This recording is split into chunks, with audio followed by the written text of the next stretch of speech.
sim racers from around the globe, honoring a revolutionary era of open-wheel racing. With a beast not easily tamed, roaring around legendary circuits at breakneck speed. When engineers and drivers push boundaries, sometimes too far. When heroes muscled roaring beasts wheel to wheel around the hallowed ground. A time when the only driver aids were his 2 feet, the perfect combination of man, machine, and speed.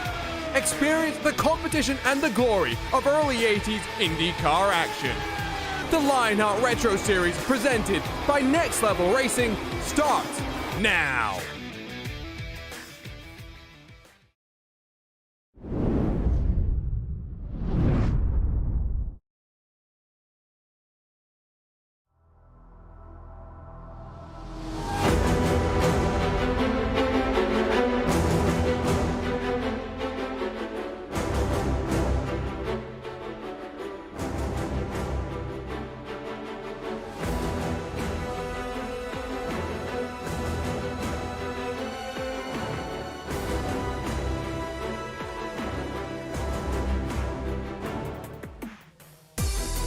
It is time to close the book on the 2022 Lionheart Retro Series. It was 288 days ago that we started in the Sunshine State at the Homestead Miami Speedway. We've traveled across the world, but now we land up on the other side of the US to close the book with the HyperX Championship 250 at Auto Club. Hello everyone and welcome back to RaceSpotTV and the final round of the 2022 Lionheart Retro Series. The Lionheart Racing Series is powered by HyperX, makers of premier gaming gear like the legendary ultra-comfortable Cloud line of gaming headsets. Whatever you play, however you play, HyperX knows we're all gamers. Let's head straight into our Next Level Racing pre-race show because my name is Arjuna Kankipati, alongside for the final time this year with the one, the only DJ Clark. And DJ, we've landed at a high-speed thriller to close out the season, and what a season we have had. Yes, indeed, Arjuna. We have been up and down the United States, all over the world, and to end here at Auto Club Speedway, or as I grew up knowing it, Fontana, an absolutely fantastic way to go. It's going to be a fun race to see, and most importantly, it's a triple crown, so double points available on the night. Oh, and it's going to be exciting with double points counting throughout the course of the championship. We'll get to that in a second. Here's a look at the Next Level Racing Series schedule. We've had a variety of new tracks that have brung some excitement into the mix, but you don't need excitement when you head to Fontana when speeds are going to be as intense as they are. 5 wide may be the norm. What a way to close out. The 18 rounds started, of course, back in the 3rd of March, and this is the final round of the 2022 Lionheart competitions, as well as we get set to swing into 2023, again live on RaceSpotTV. Here's a look at the Next Level Racing driver standings, though, and 1 point, Mike Rasmas, Matt Taylor, Michael O'Brien, and David Sirwa were all locked in step and trying to fight their way through the mid part of the season to build momentum. But I tell you what, DJ, after a slightly disappointing second half of 2021, Mike Rasmas has reinserted himself into the championship equation and arrives as the favorite with the final 250 miles to go. Yes, he really and truly does here, and he's just got to keep on a good race and keep doing what he's been doing the past couple of rounds, getting a good top 5 here. That is going to be key for the Graphics LC Motorsports driver. We'll also keep you abreast on that very close battle for second between Taylor, O'Brien, and Sirwa. And of course, you see many of the MadWorks Motorsports drivers, as well as Graphics LC drivers, mixed into the top 10 of the Next Level Racing drivers standing. Let's talk to you about the HyperX Team Championship as well, because this is also relatively close. Graphics LC started 1, 2, and 3, despite MadWorks Motorsports running 1, 2, and 3 at Homestead Miami. They have been knocking each other back and forth all the way around. This is one where just surviving to the end, DJ, is going to be crucial. Yeah, it certainly is. We talked about the high speeds. There's also a high amount of danger around here. Running very, very close to one another means you're going to be putting yourself into perilous situations, and just being able to stay clean, staying consistent, and staying understood for the drivers around you, that is going to be the way to get to the end of this 125-lap race.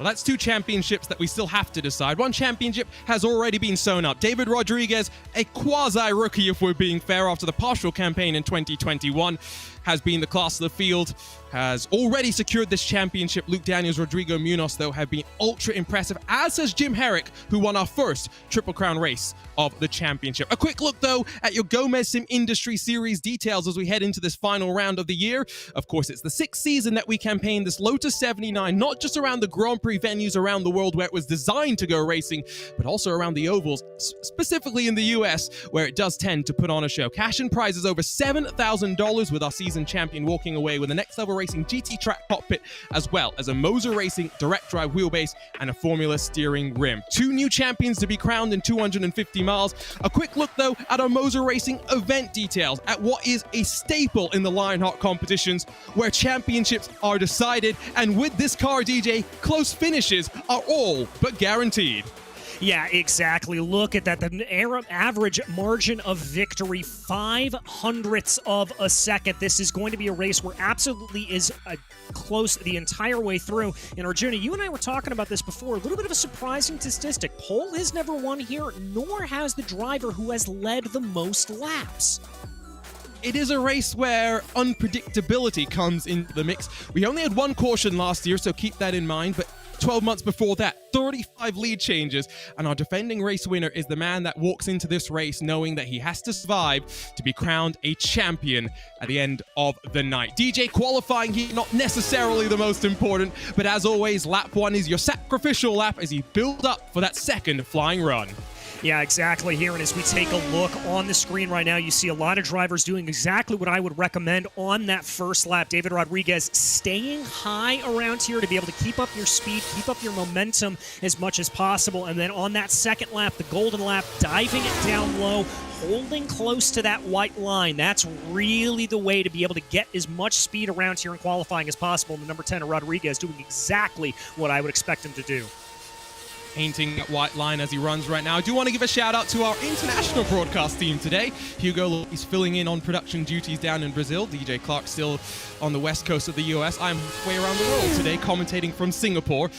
RaceSpot is truly an international company. Rodriguez cuts down to the apron, though, something that you can only do on the final lap of the race once we get to the white flag, so keep that in mind, but is only going to line up in 13th. It's Jim Herrick, of course, won at Pocono to open up the Triple Crown campaign that punches his way into 4th on lap number 1. Incredible job from the 4D Sim Racing machine. Very surprising there from Herrick. Clearly not taking my advice about trying to build up speed. He wants it right off the bat, so he has got a lot of speed in that number 40 machine as he's now going to come down, paint that white line. As we said, you want to put in as little input as possible, but he's not going to be able to get that second lap because the checkered flag is in the air. I tell you what, David Sirwa is making a knack of finding his way to the front in qualifying. It is another pole position for the Raven Lavoie Motorsports team, but let's get set to go racing. Let's go trackside here in Fontana to run you down through your butt kicker starting grid. David Sirwa grabs pole position number 8 in his Raven Lavoie Motorsports entry. Just his 35th career start, he's figured this out, whether it's on the road course, on the ovals. Michael O'Brien alongside as they fight for second in the championship, but it's Craig Forsyth and Jim Herrick for the 4D Sim Racing team that lock out row number 2. Mark Cohen joins us once again. He'll line up 5th alongside Adam Blocker, 4 Series champion that makes a guest appearance to close out the year. Luke Daniels and Mike Rasmas 7th and 8th, the championship leader. Probably going to look to stay out of trouble in the early stages. Chris Fowler's curse, number 20, will be trying to avoid the curse here today. With a team championship on the line, Danny Roberts bookends the top 10. Ricky Harding and then Sean Campbell, 11th and 12th positions. Watch out for that RSR butt kicker entry with Chris Lanini and Tyler Graff sharing row 7. David Rodriguez, butt kicker rookie champion for 2022. Inside of Paul Jenkins on row 8, while Matt Taylor lines up in 17th, but knowing he will be able to carve his way through the field alongside one of our other Raven Lavoie Motorsports entry, Alex Guyon, in 18th spot. 19th sees Marius Valiokis in the RSR by Buck 23, alongside with Rodrigo Munoz for Backfire Motorsports. Gabe Wood 21st, Chris Staples alongside Luis Gonzalez Nunez, the final car with the time on the board. But still plenty of cars will be looking to roll from the back and stay out of trouble. It includes the likes of Richie Hearn, Mike Brigney, George Ansaldo, and Trevor Malone. 29 Lotus 79s then will tango for 125 odd laps with around a 50 lap fuel window. Before we get to the racing at hand though, it's a time to run you through our featured onboard cameras, starting with Mike Grigney, who rides with Buttkicker. Sim racing is better with Buttkicker. Visit thebuttkicker.com. Next up, we have the Watchman Mark Cohn with the Moza Racing onboard camera, redefining sim racing. Go further, go faster with Moza Racing. Visit mozaracing.com. Trevor Malone's not feeling the best with an injured leg, but he will battle alongside with Next Level Racing. Take your racing to the next level. Visit nextlevelracing.com. And finally, series organizer George Anzaldo will ride with the HyperX onboard camera. Whatever you play, however you play, HyperX knows we're all gamers, and HyperX is always ready to game. One final shot to get some results on the board. DJ, you were in the driver's seat 12 months ago. What is going through the minds for drivers, whether they're in the fight for the championship, whether they're looking to close off the year with a bang? Well, the one thing that they have got to keep in mind here is be calm, be patient. It's an old adage, you can't win this race in the first corner, but you can sure as heck lose it. You've got to be very, very careful. Look for some of these drivers. We've got some fast ones starting farther back in the pack. Look for them to slowly and methodically try to work their way up through the field. If we get a couple of cautions, that's going to change things up, but right now, it is all about just calm and consistent. Survival is going to be important. Competition, commitment, excitement. This is Lionheart, and this is the HyperX Race for the Championship 250. The final round of all Lionheart competitions will get underway with some drama already in the background, but the green flies were underway at Auto Club.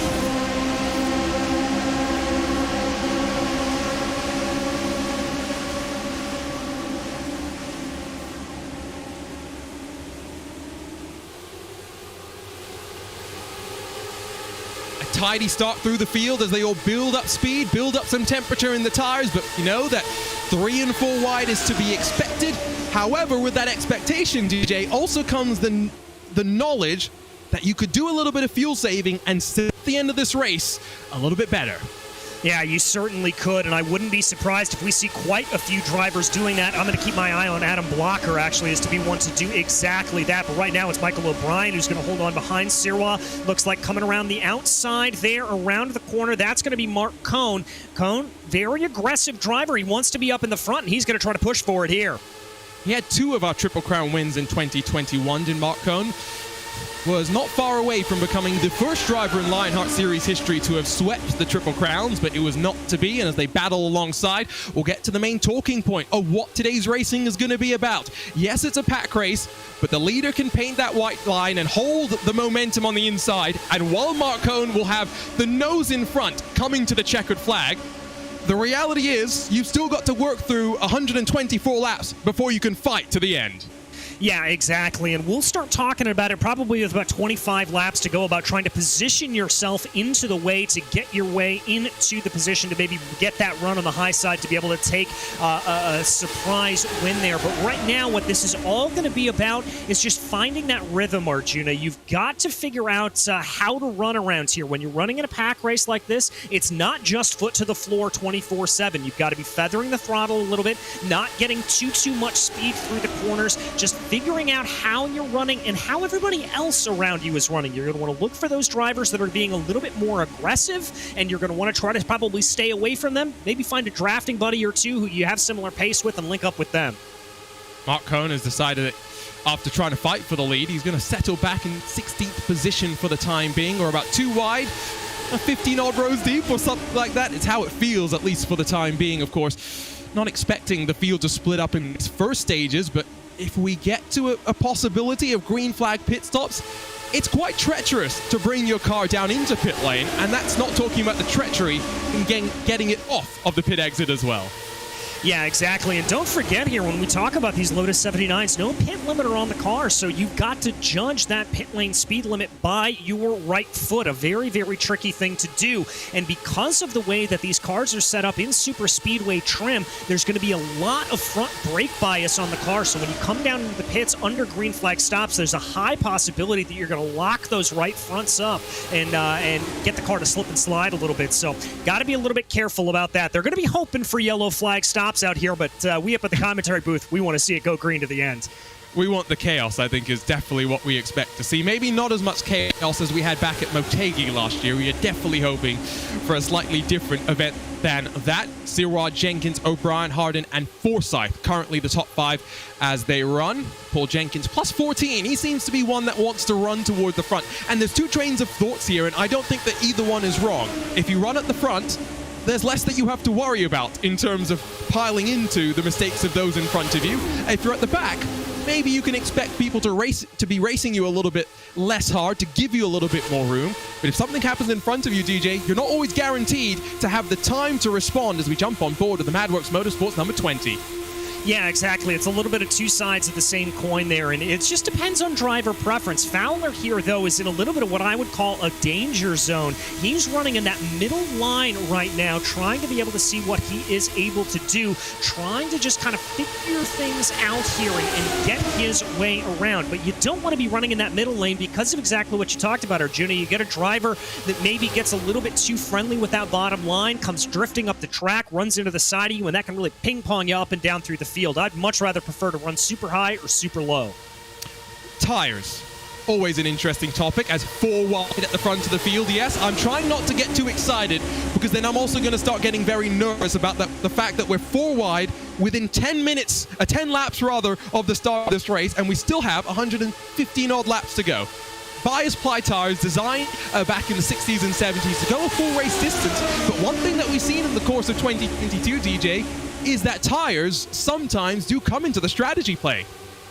Yeah, they certainly can, and they certainly have over the course of this season. Now, I wouldn't be surprised here, Arjuna, if maybe at about the second pit stop over the course of the race that we see these drivers swap out the right rears and the right rears only. That's the tire that's going to be getting the most wear around here. The other thing to keep in mind with that is to take a look at the temperatures right now. It's about 108, 109 degrees Fahrenheit out on track, a nice toasty California day, and that's going to help those tires wear a little bit more. So I think we are going to see some tire strategy take place over the course of this race. We'll track that, and if DJ is wrong, then we'll make sure to call him out before we say goodbye to you at the end of the year. Who's on board with Sean Campbell, a man that jumped into the series and electrified us in so many ways with 4 consecutive wins, and he didn't just do it on the road courses. Yes, he got Long Beach, then he got Twin Ring Motegi's Grand Prix round, but then he managed to win at the Motegi Oval race, conquered Circuit Gilles Villeneuve as well. This is a driver that, even though he is very much a road specialist, cannot be counted out when it comes to ovals. The question will be those split-second decisions that the other drivers have more experience with. Can Sean Campbell rely and bounce off his teammates enough to come up with the right decisions at the right time? Well, that's really what super speedway driving is all about. It's those split-second decisions, and really what it comes from is just natural instinct. You don't have time to think. You don't have time to respond. You just have to let your feet and your hands do the talking for you. It's something that you really can't teach, that you just have to learn by experience. As there we see Gabe Wood getting a pretty good run on the high side. Not surprising to see some drivers working their way up, working high there as they go. It's my favorite line to run around here at Fontana. I tend to like it a little bit more, but once again, the higher up the track you run, the more complications you can run into. You've also got to be a little bit careful. As these tires wear off, you're going to find yourself drifting up the track a little bit more as grip becomes more and more important and less available. You got to be flirting with that outside wall a little bit. Yeah, no, and we're already seeing drivers, I think, use the seams for the most part. You see those black lines through the grooves of the track. Those are the relative lines that they expect the other cars to be on, and it gives them a slightly easier sense of judging where each other meant to be, which I think is the most important point of it all. If we could get a look from up above, I think we get a really fascinating perspective on what super speedway racing is like in this sort of an environment. It's not something that we tend to see too much in open wheel cars anymore, of course, with IndyCar basically only visiting the Indianapolis Motor Speedway in Texas that you could consider in terms of speedways, but it's the nervousness of knowing that any mistake from any driver could be the end for the entirety of the field. Well, I got to tell you, Arjuna, I was fortunate enough to be able to come to all 3 or 4 years that IndyCar made their return back to this Fontana circuit.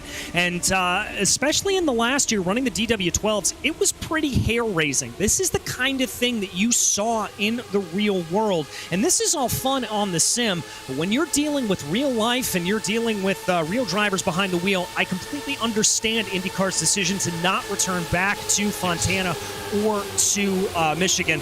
Although here on the sim, it makes for some fantastic racing. And that's the thing, right? We can immortalize that type of racing here on iRacing. We do as well. We've had some great races at Michigan in the Lionheart IndyCar Series in particular, so definitely something to think about. Although, having said that, the one speedway that I think is still a potential to bring IndyCar back would be Pocono. Always feels as though there's some sort of rumblings going on about a return to the Tricky Triangle. On board with Michael O'Brien, finally grabbed his first win here in 2022.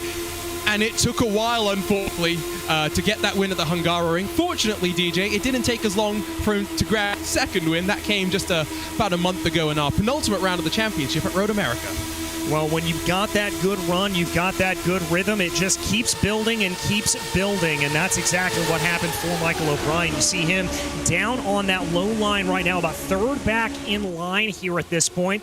Little bit of a drift off of that line as he brings it back around. Now that move, that diamonding off of the corner there, that's a very smart move by O'Brien. What he's doing there is he's trying to let the car run its natural line, and that's going to reduce some of that tire scrub, and it's going to reduce a little bit of wear on the tires. Not only are you going to go faster, but you're going to reduce the tire wear, and that is pretty crucial.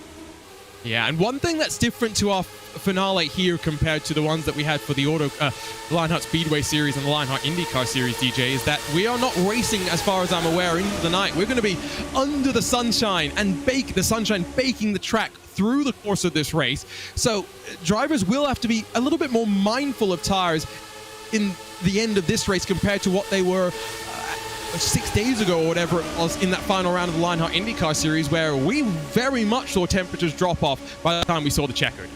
Yeah, and so they're going to have to keep that in mind, and I think that's one of the reasons why I said that we're going to have to be dealing with a little bit of tire management and tire wear and probably seeing some pit stops over the course of the race. And I want to bring back something else, Arjuna, that you talked about a little bit earlier. You talked about the seams around this track that prove as really, really good markers for these drivers. Well, they are fantastic markers, but the problem is that if you run over those seams in the corners, it can displace your car a little bit. We've seen a lot of single file good action here at this point, drivers adhering to those seams, but as we get down to the last 25 laps of this race and drivers get a little bit more feisty, I wouldn't be surprised if we see a couple of cars slipping away as a result of running over those seams. I'm a bit surprised to some degree we haven't seen it so far yet, but the drivers have been doing a good job. They're fanning out 3 wide through the field now. It's Paul Jenkins down the middle, getting a bit of shove from Matt Taylor. It's David Rodriguez still painting that white line. Gabe Wood trying to get some assistance from Sean Campbell all the way on the upper groove as they try and side draft. They try and do what they can. 4 wide now for third position across the start-finish line once more. I will say, though, DJ, give credit where credit is due. They're making this work right now. Yeah, they certainly are. They're running 4 wide, but they're not running a dangerous 4 wide. They're giving each other plenty of space here at this point. We're not seeing any drivers trying to necessarily take advantage of the side draft that does exist in these Lotus 79s. I've had the chance to run these at some super speedways like Talladega and Daytona, which, believe me, is terrifying. But especially when you run on those kind of circuits and like here at Fontana, if you're able to tuck up right alongside another driver, you're able to get that side draft similar to what you would get in the 6th generation NASCAR. So we're not really seeing drivers exploit that here at this point. I think they're all pretty content just wanting to get to the end of this race, again, getting to that last 25 laps. Lotus 79 has really become a popular niche car in iRacing, and earlier this year, or midway through this year, got a major graphical overhaul to the point where every team and driver had to start from scratch and redesign their paint schemes. We do have a very good-looking field of 29 Lotus 79s out on track right now. Of note, I did miss this at the start of the race. Tyler Groff electing to start from pit lane, maybe expecting some shenanigans when it came to the race start here. Unfortunately for him, has not played out like that. He is 17 seconds adrift from your race leader. And if we don't get a caution within the next 25 odd laps before we enter the pit stop window, Tyler Graf is going to be a very lonely boy for the rest of this race. Yeah, he is, and that really just goes to show you the importance of the draft around this circuit. He's running without anybody around him, and he is just running in an island unto himself. Meanwhile, the rest of this field separated by only 2 seconds from first all the way back into 28. That just shows you how much of a pack race this is here at this point. And Arjuna, the other thing about the Lotus 79, recently added to the list of cars that has AI support here on the sim. Yes. And so I think that's going to be pretty fantastic for a lot of these drivers here in the Retro Series, because that means during the off-season, they're going to be able to run on not only the road courses and be able to maybe compete in the officially iRacing sanctioned course, but they're going to be able to put an AI roster together, maybe hone their skills a little bit more in the off-season. And iRacing AI, I don't think it gets enough praise for just how good it is. iRacing is an online service at the end of the day. That is what most people do when they come to play on iRacing. However, if you want a very fun, competent AI experience, highly recommend iRacing AI. I've had a lot of fun with it. You talk about creating rosters. I maybe have created a bit of a meme roster with some of my friends so that I can enjoy punting them around when they drive terribly. I don't know how much you've explored the AI, DJ, but there's lots of potential for carnage. Oh, I love to race the AI. Because of some of my weird hours, I'm not always able to come in and be able to run the series that I want to run on time. So, as a matter of fact, earlier today, I jumped in and I have a World Endurance series with the newly crowned BMW GTP, the LMP2s, and some GT3s, and I went out and I ran Sebring today. And so that was a real treat to be able to do that. That BMW LMDH looks spectacular. We are heading into a golden generation of sports car racing, both for sports cars, but also for the prototypes as well. 24 about to be in the books as we get to the halfway marker of this fuel run. Somehow, we continue to go 3, sometimes 4 wide, and the drivers in this Lionheart Retro Series are putting on a show. 3 series in the Lionheart suite of competitions. Of course, we've got the Lionheart IndyCar Series, the premier competition that's now been running for 10 full seasons. This Lionheart Retro Series finishes up Season 6 here today, and the Lionheart Speedway Series will head into Year 3 in 2023. That campaign's the DW12 around ovals around the world, but the great thing about Lionheart is there is something for everybody, I think, when it comes to American open wheel racing.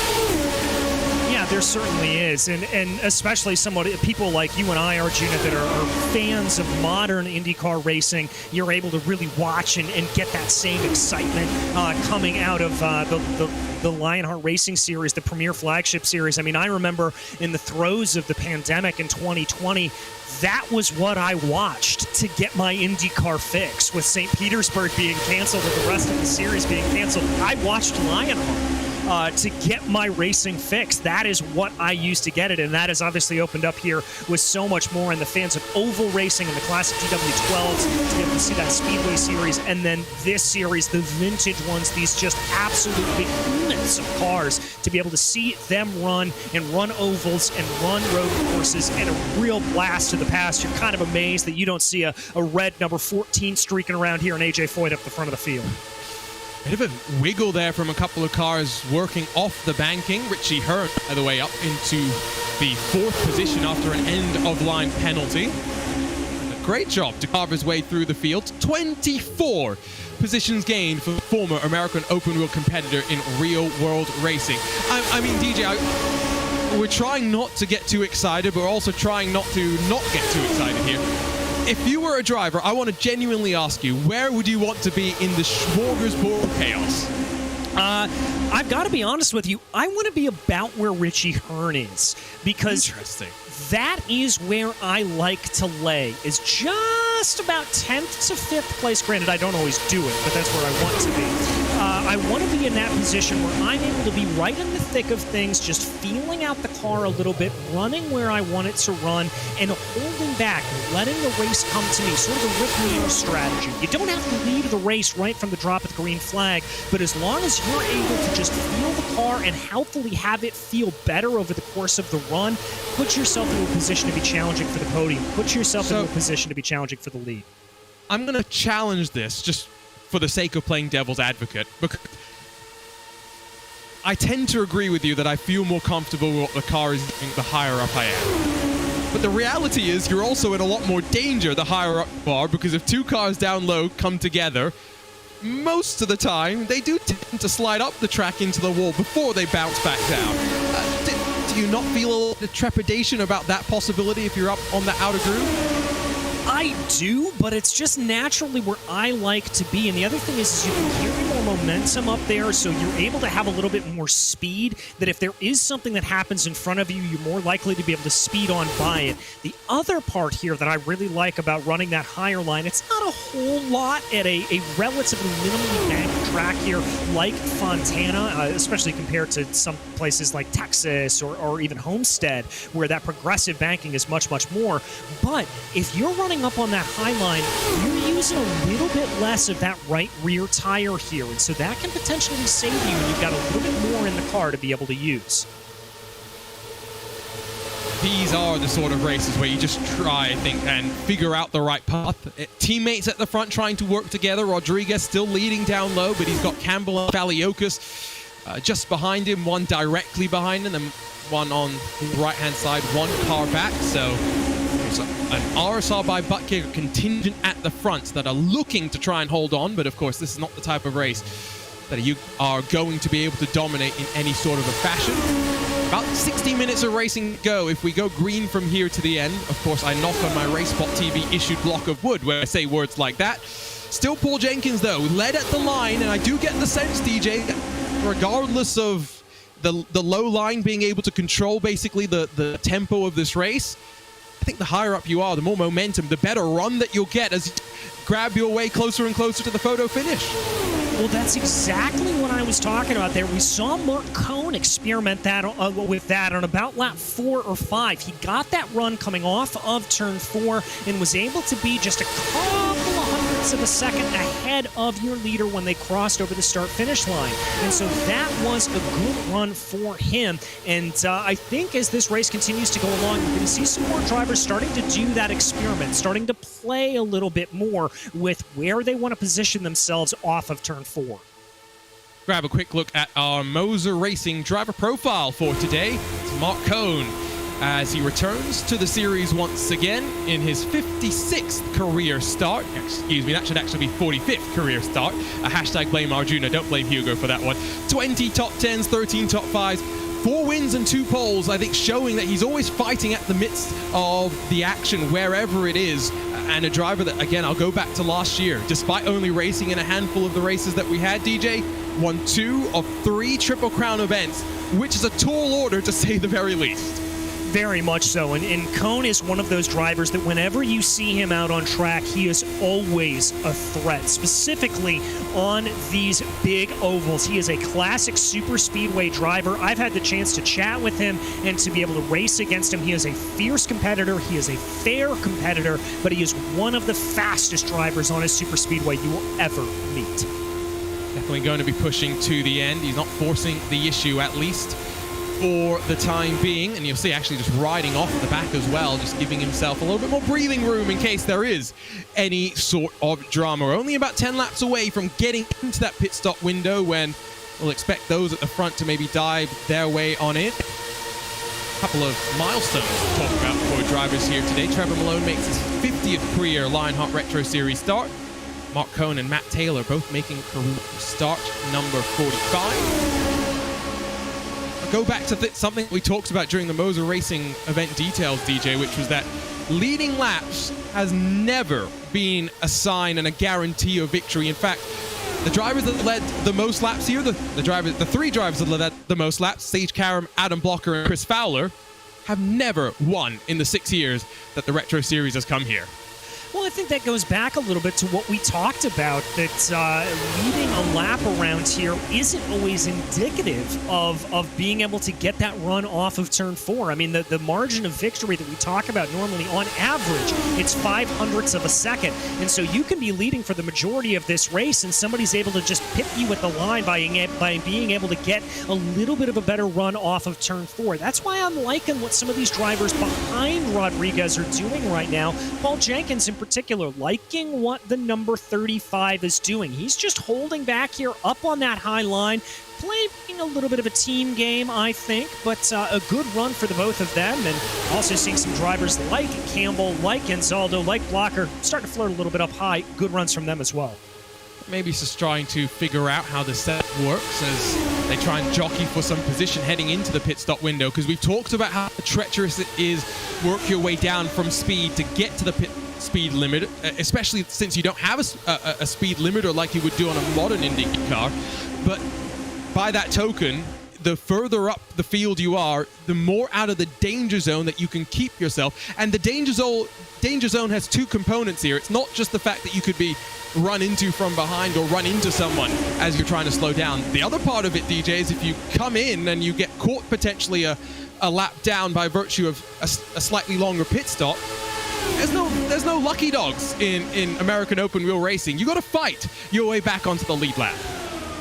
Yeah, you certainly do, and that is a big, big problem for these drivers. Getting caught a lap down is a death knell for all of them, so you need to, frankly, be pitting at an opportune time. You can't really be using a lot of this to take an off-cycle gamble here at this point. You're not going to see a lot of that like you do at the Indianapolis 500 if you're running down in 25th or to 33rd, where you see some drivers coming on in to try to roll those dice a little bit. Here in Lionheart, it's not the way that works. You've got to pit at the logical times, unless you're running on a super short oval or something with extenuating circumstance like Indy, like Pocono, where the laps are long enough that you're not going to go a lap down by pitting. Some of Adam Blocker's teammates, aka my teammate, well, as a member of Powerslide Motorsports, are sending me some messages about Adam Blocker maybe being a bit and looking to try and work his way forward. Again, 4 wide, so maybe a hint of boredom from a handful of drivers. But crucially now, Paul Jenkins has tucked back into line. Second behind Rodriguez. It's Marius Valiokas that now works his way in the middle, in the front of the field. But it's RSI by Buttkicker that now don't just control the inside line, they control the middle groove as well. Yes, they do. And what I anticipate here from Jenkins moving down into that slot, I think that is some fuel saving there from the number 35. I think he was running up front there, cutting through the clean air, probably needed to duck back into line to be able to do a little bit of fuel saving and hit the numbers that he needed to hit. Basically everyone inside of the top 10 has double-digit numbers, positive numbers associated with them so far. Drivers that qualified well, not liking, I think, what they're seeing so far, and knowing there is still a long way to go. Valiokas will lead this time at the line. 42 laps now on the board as we continue to work lap by lap closer to the pit stop window. Now, Paul Jenkins has done something which I think is a little bit harsh sometimes. It's always difficult, which is that you spent 40 laps not fuel saving, DJ, and now you're going to try and spend 5 laps fuel saving to get whatever little marginal benefit you can. Yeah, and that could come back to bite him just a little bit, but at the same time, it may have just been a situation where, oh, here he comes down into pit lane. That is more likely the explanation of why he ducked down there, is he had run out of fuel and needed to come down into the pits, and you can't do that from the second lane on the track. So 42 is the magic number for those at the very front of the field. 45 was maybe what we're expecting for those who will do a bit of fuel saving. So down on towards the pit lane, it's Campbell, Rodriguez, Jenkins, Nunez, Hearn, Graf also coming in, despite being somewhat separated from the rest of the pack. Still Blocker and Valiokas duking it out for the lead. Might see Valiokas get onto the brake and work his way to pit lane. Not this lap around, but almost contact there between Blocker and Valiokas. Some miscommunication between the two. Yeah, and some calls over the radio right now. A little bit of apologies there as they're going to zip by those cars that are coming back out on it's a pit, coming out of pit lane here at this point. We've got a couple of more takers here. Gabe Wood, Trevor Malone, Rodrigo Munoz, and George Anzaldo all coming down in. We take a look here at Paul Jenkins and Rodriguez, who are getting up to speed, albeit a lap down. So they now put themselves in that danger zone. How exactly is this going to work? They'll be hoping that the caution does not fly. There is no drama on pit entry here. Dashes off another handful, exiting stage left. Are we going to see some speeding penalties there? Because there was a lot of front brake lockage, and at the very least, for the second time this season from the front of the field, Marius Valiokis is caught speeding on pit lane. Oh, Valiokis for at least the second time this season having that problem. Remember, he had that similar problem back at Watkins Glen, and now it comes back to bite him once more. That is not what you want to have happen. I have been in that situation, Arjuna, and there is almost nothing nearly as frustrating. And he will sit, and he will sit, and he will sit. Here comes O'Brien, here comes Fowler, and Blocker as well. O'Brien the most committed of them all. And no penalty for him. Somehow, O'Brien slows that down in time. Barely able to do it, but now the real question is going to be for all of these drivers that are coming back out onto the pits, where are they going to be in relation to those drivers that came in on lap 42? Rodriguez, Campbell, Forsyth, Rodriguez, Campbell, Jenkins. It looks like they're going to be right up into the mix, almost nothing changing in there. You can see the number 20, those rear jacks, that rear tire that I talked about. Yeah, you said right rear, and I definitely think that is what we have seen across the board, basically for the field. 12.5 seconds of pit stops. Tyler Graf trying a somewhat short fill, but he has not been able to latch back on to any sort of a draft. Race off a pit road sees Fowler in front. Cone, but here comes the field already up to speed as they build back up. They'll merge alongside with O'Brien and Blocker as Chris Fowler just got a penalty for extending the track on pit exit.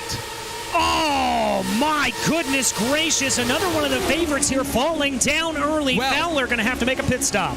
I'm not sure if he got the penalty, but I definitely saw two tires above the white line before he got the blue cone. We'll let you know as soon as we can. Other penalties have come down, can confirm. It's Chris Lanini and Luke Daniels that have been dinged for speeding on pit lane. And again, we talked about how easy that is to do with no pit speed limiters on these cars as they come back into the pits. It is so very easy to do. Keeping an eye here on Fowler to see if he's going to have to duck back down into pit lane. We're seeing a little bit more single file racing, although that's going to be Jenkins and Forsyth up on the high lane. They'll be working together a little bit. Yep, there you can see it. Arjuna, I think that's pretty slam dunk. But he hasn't got the penalty somehow. I am amazed. So either the racing gods have smiled down on Chris Fowler, or the racing gods maybe missed it. It's one of the two. It certainly is one of the two, and it may be one of the sort of eccentricities here on the iRacing service. Sometimes on certain tracks, and I'm not entirely sure if Auto Club Speedway is one of them, but if you dip those tires over the white line, it won't ding you if you are able to come back and cross over the blue cone where they want you to. So I wonder if that's what got him there. So lucky is all we can say for Chris Fowler. Hey, for the first time this season, he's on cars. Well, drama. And the first caution, surely Mark Cohn goes up and over, collected by Michael O'Brien. Craig Forsyth, excuse me, not Mark Cohn. Very similar colors on the two machines. Somehow, we stay caution-free.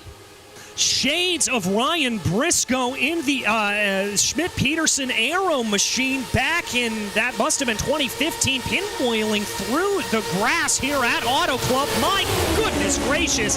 Thank goodness we are racing here in the virtual world. There you can see it, just the contact and both cars getting collected. Oh, and it's a nasty one as well. But again, miraculously, we stay caution-free. It has broken away. About 11 cars at the front of the field. Sean Campbell leads.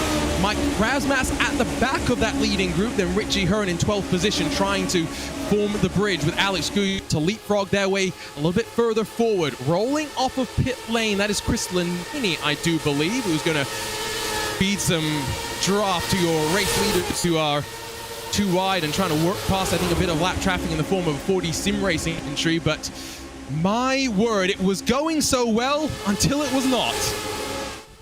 Yeah, very much so, and that is just the little infinitesimal differences that get made here in super speedway racing, and you can see what that's really done to the field here as Luis Gonzalez Nunez now finds himself about 3 seconds behind Mike Rasmus, and I think that is a result of checking up because of that incident.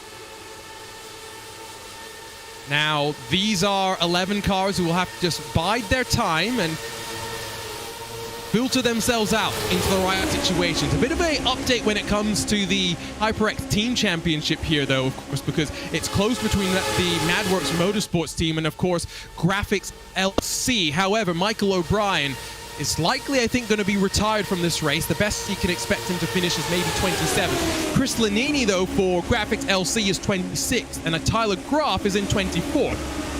So for MadWorks Motorsports, still not looking that bad if they can keep themselves and Chris Fowler and Matt Taylor involved in the top 10. Yeah, if they're able to hold themselves into this position, stay into this leading pack. That is the crucial thing here. You cannot lose touch with this leading pack while we stay under green flag conditions. Seeing drivers flirting a little bit with 3 ride there. Jenkins, Rodriguez, Sirwa playing with that for a minute. They're now going to fall back into line here as they go and continue to work their way through. 53 laps now on the board as we get ready to hit closer and closer to the halfway mark of this race. Lanini's still not playing a major factor in terms of giving draft to your leaders. That's Luke Daniel, by the way, that 40 sim racing car that's up high. Confirmed he is 1 lap down. He'll try and keep himself out of trouble as they play this race out. The gap not really growing between the lead grouping and those behind. Lap time somewhat close as the second pack tries to work together, and it's always more difficult than it sounds, DJ, to work together and not cost each other time. Yeah, very much so. You know, you've just got to have a lot of faith with the driver around you. You've got to, frankly, be familiar with the way that they drive, with the way that they work their way around, and they try to be able to get themselves forward. You just need to be calm. That's the way to be able to get themselves up and be able to go.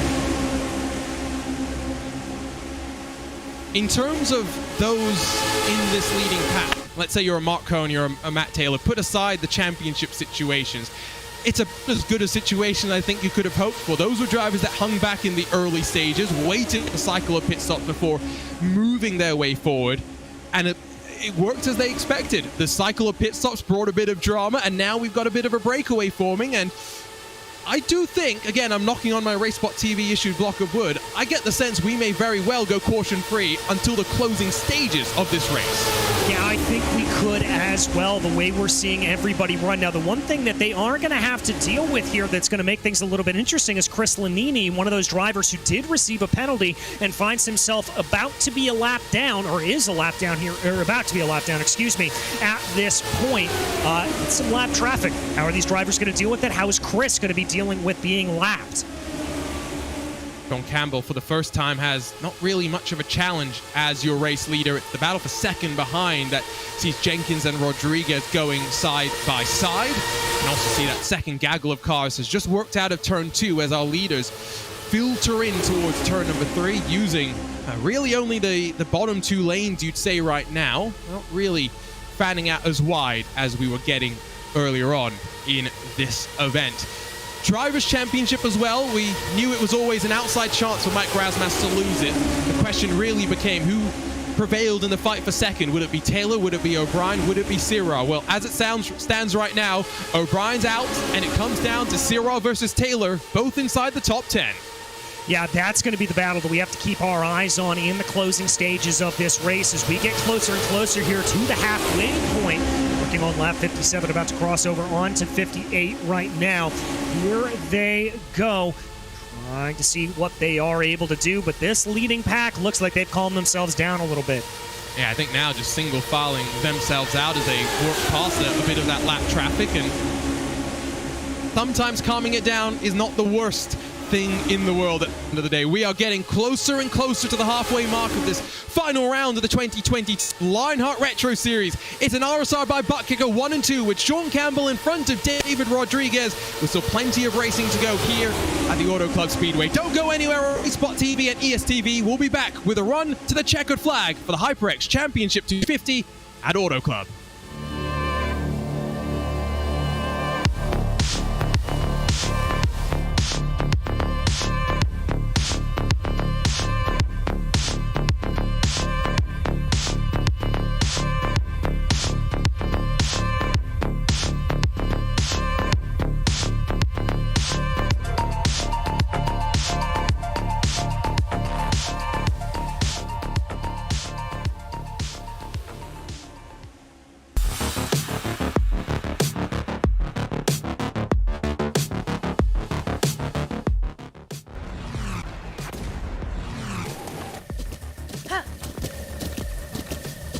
With the Butt Kicker Gamer 2, what you see and what you hear is what you feel.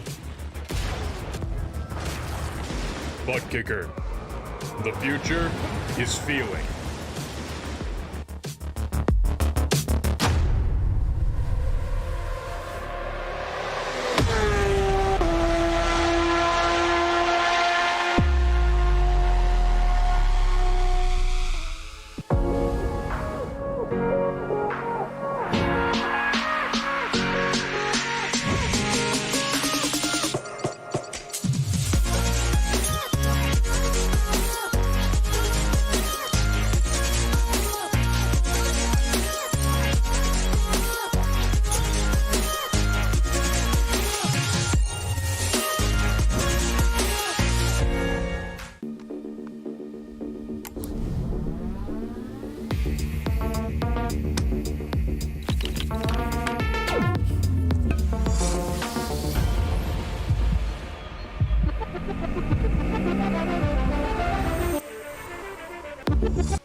Nearing the halfway mark of this HyperX race for the championship here from Auto Club Speedway, the final round of the 2022 Lionheart Retro Series. My name is Arjun Kanky Party, delighted to have your company for one final time on RaceSpotTV, alongside with DJ Clark, Hugo Luis behind the scenes controlling all of the action. DJ, as we head into these final stages, still a handful of pit stops to go, more drama still expected. Yeah, definitely more drama and more of that strategic thinking here still expected. But the drivers up at the front at the field continue to be the same. Campbell, Rodriguez, Jenkins, Taylor, Sirwa up in your top 5, and Adam Blocker lurking back in 6th. Do not sleep on that number 74.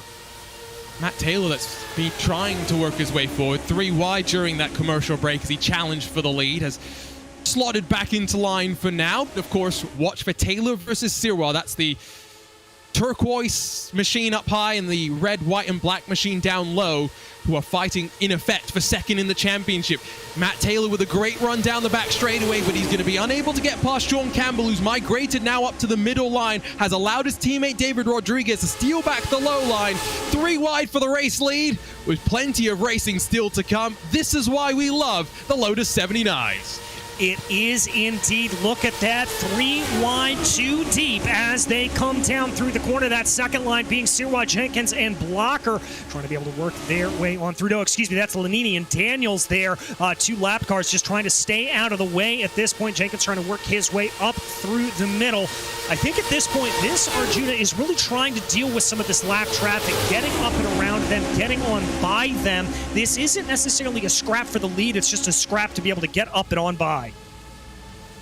You remember that this is a race which basically has an average margin of victory of about 1/4 of a 1/10 of a second, so we are expecting the drama to the line. David Rodriguez has got to be a little bit careful, though. Not for the first time today. He's clipped the apron just that a little bit and slid that car on the entry in towards turn number 1. It's risky, and especially with a teammate up high, you would never want to involve a teammate in an incident. We didn't mention that we got 2 packs breaking up as well. Top 11 streaking their way clear of the rest of the field. That gap now up to about 5.5 seconds. That leading pack has done a great job to not fight over any positions and lose too much time. Meanwhile, this second gaggle of cars struggling to get the speed, I would guess, at this point, and the organization. Yeah, and that can really happen here when you lose touch with that pack up in front of you. It is just an effort and a half to try to get yourself back up and close on in. It's very, very difficult to do. And what these drivers need, I really don't anticipate them being able to necessarily get themselves back up to this pack with the speed that we've seen. I think they need a yellow to make things happen. The only potential way they could be able to do it is doing a little bit of that side draft that I talked about, deliberately running a little bit close to each other too wide. That may help them get up forward, but I don't know if it's going to be worth 5.5 seconds. I don't think it's going to be worth 5.5 seconds. It's going to take a caution at some point to bring them back in. We've already had one incident. Somehow did not bring out the caution. Still a miracle to me. Maybe a holiday miracle for the drivers at the front of the field. We mentioned it when we were talking about the Next Level Racing schedule. We've had a number of new tracks on our agenda here in 2022, of course. I really enjoyed going to the Hungaroring. I know Michael O'Brien did as well. Our trip to Nashville was interesting in some ways. As we look forward to 2023, DJ, a handful of new tracks have been added to the iRacing service. Is there anything in particular that stands out in your minds where you're like, you know what, I've raced this Lotus 79, I've been in this series before, I'd love to go to X track? I mean, I think if you're looking at the international leg of everything, you've got to be able to throw Magny-Cours, recently added to the track, as potentially one of them. I also think Fuji may be a fun run. Maybe replace the Motegi GP race and instead run the Motegi GP or Motegi Oval, and then hop over to Fuji. That long front straightaway in these cars, absolutely iconic. And if my math is correct, I do believe that's actually one of the circuits that the Lotus 79 actually ran on in real life. So that could be a fun little bit of a blast from the past.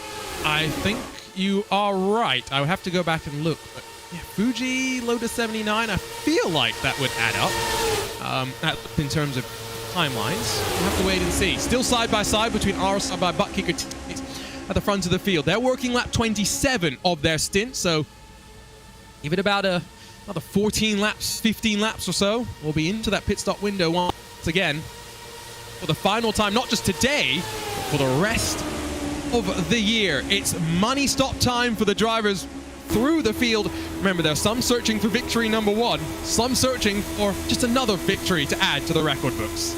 Yeah, I think that's a lot of what you're going to see from these drivers up at the front. Paul Jenkins in particular, one that is, I believe, searching for that elusive first victory here in the Retro Series. He was my teammate last year, a great driver, a very, very consistent driver. We see him right ahead there of Matt Taylor as he works his way forward and tries to be able to see what they are able to do. Calming down here a little bit now that they've cleared by all that traffic, running just a little bit of Noah's Ark 2x2x2 down through the field. We're going to see from here. I'm looking forward to an exciting blockbuster finish, and of course we'll build back up in March of next year to do it all over again, because DJ, we announced it this past Sunday during the Lionheart IndyCar Series finale, but RaceSpotTV and great team over at Lionheart have signed back up for another year as we move forward to 2023. Yeah, and it's absolutely fantastic to see all three of the series back here on RaceSpotTV. Obviously, it's been a great partnership the past couple of years, and we are very, very pleased to be able to welcoming them back and continue to see the growth of this incredible three-series umbrella, let's call it. Yeah. No, I think it's great that it's grown as well. Of course, when Lionheart moved over to RaceSpotTV in 2021, we had the Speedway Series debuting, along with, of course, the Retro Series and the Unique Series continuing to put on some great racing, and can't wait to see what we've got in store next year, of course, with some new setups to come. The longtime setup builder for all three series, Andrew Kinsella, stepping back to focus a little bit more on racing and maybe do a little bit more commentating here on RaceSpotTV as well. Big setups always mean that it's about the driver's adaptability, and in this car with no adjustments whatsoever, 2 hands and 2 feet, what can you figure out? How can you go from there?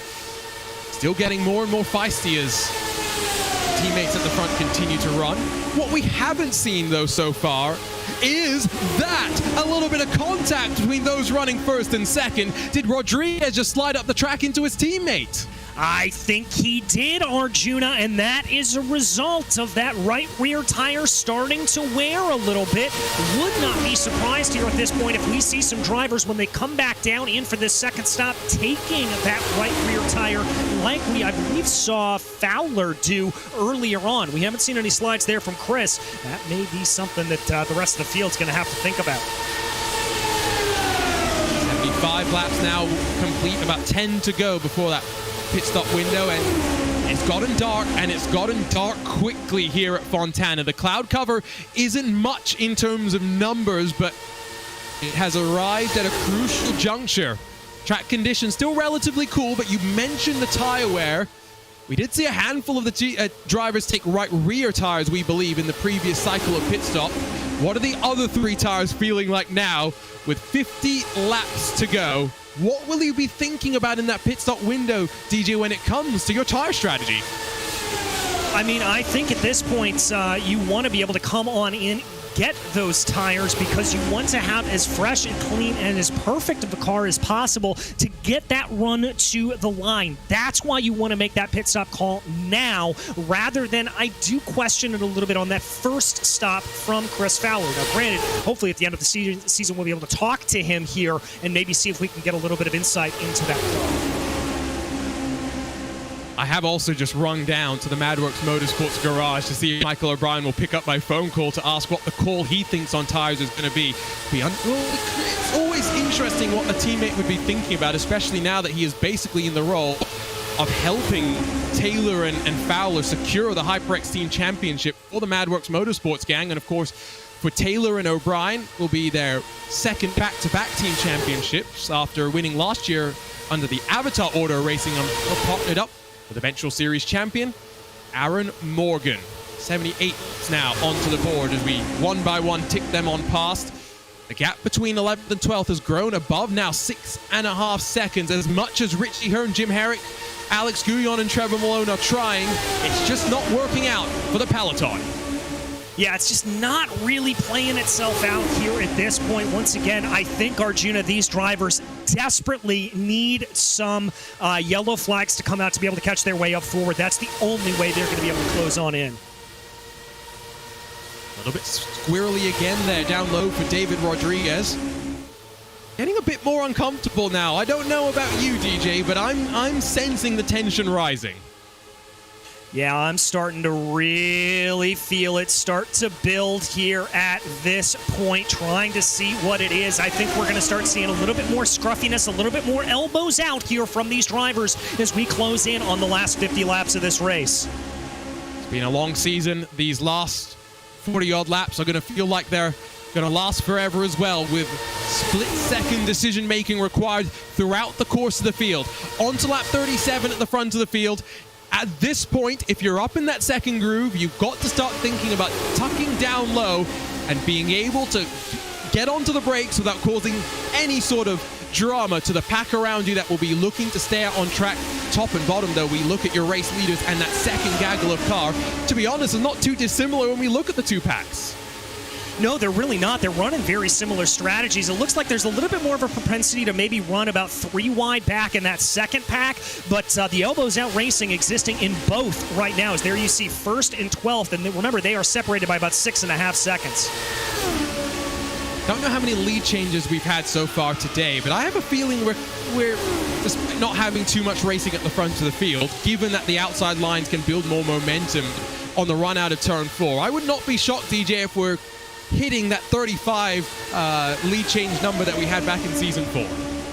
Yeah, I wouldn't be either, as right now we have just seen a lot of that swapping back and forth, and of course a little bit of it just coming with those runs off of turn 4 as they continue to work their way out of the corners right now. And Jenkins here, one of those drivers that's looking to be able to carry that momentum up around 4. Remember, I said earlier on that was going to be the place to be, getting that run out of turn 4 and the run to the line. That could be it right now. I think so far in this race, it's been drivers looking to see what the outside line will do. trying to time the runs and figure out exactly where they want to be coming to the final lap. Because, for example, I'll go to Daytona as the example, but curiously enough, I won't go to Daytona and the 500. I'll go to any endurance sort of race that you've had at Daytona. In sports cars, the tradition is, DJ, you don't want to lead coming out of that bus stop chicane. You want to be second, because the tow that you're going to get all the way around NASCAR 3 and 4 and the run to the line is so powerful, you know you're going to win. Yeah. This is where the data downloading has got to be happening for these drivers. Exactly. That's exactly what it is here at this point, Arjuna. It is just figuring that out, calculating out what it is, and crucially here at this point, as we close down on lap 84, remember, drivers came in for the first round of pit stops on lap 42, going to be lighter tanks of fuel, which is similar to what they're going to be running at the end of this race. So these drivers are going to be figuring out how their cars feel at the run to the line. This right here, I anticipate kind of being the preparatory run. There you see Adam Blocker doing what I talked about. It may be a way to get a good run here, running a little bit high to low, running down the hill a little bit, carrying momentum up on the high side. Blocker certainly trying to feel what he can feel. Yeah, Adam Blocker is now officially a former Lionheart IndyCar Series champion. Just feel a little bit weird to say, but what a run Phil Krause had here. Did not finish outside of the podium until I think we got to the final round of the championship.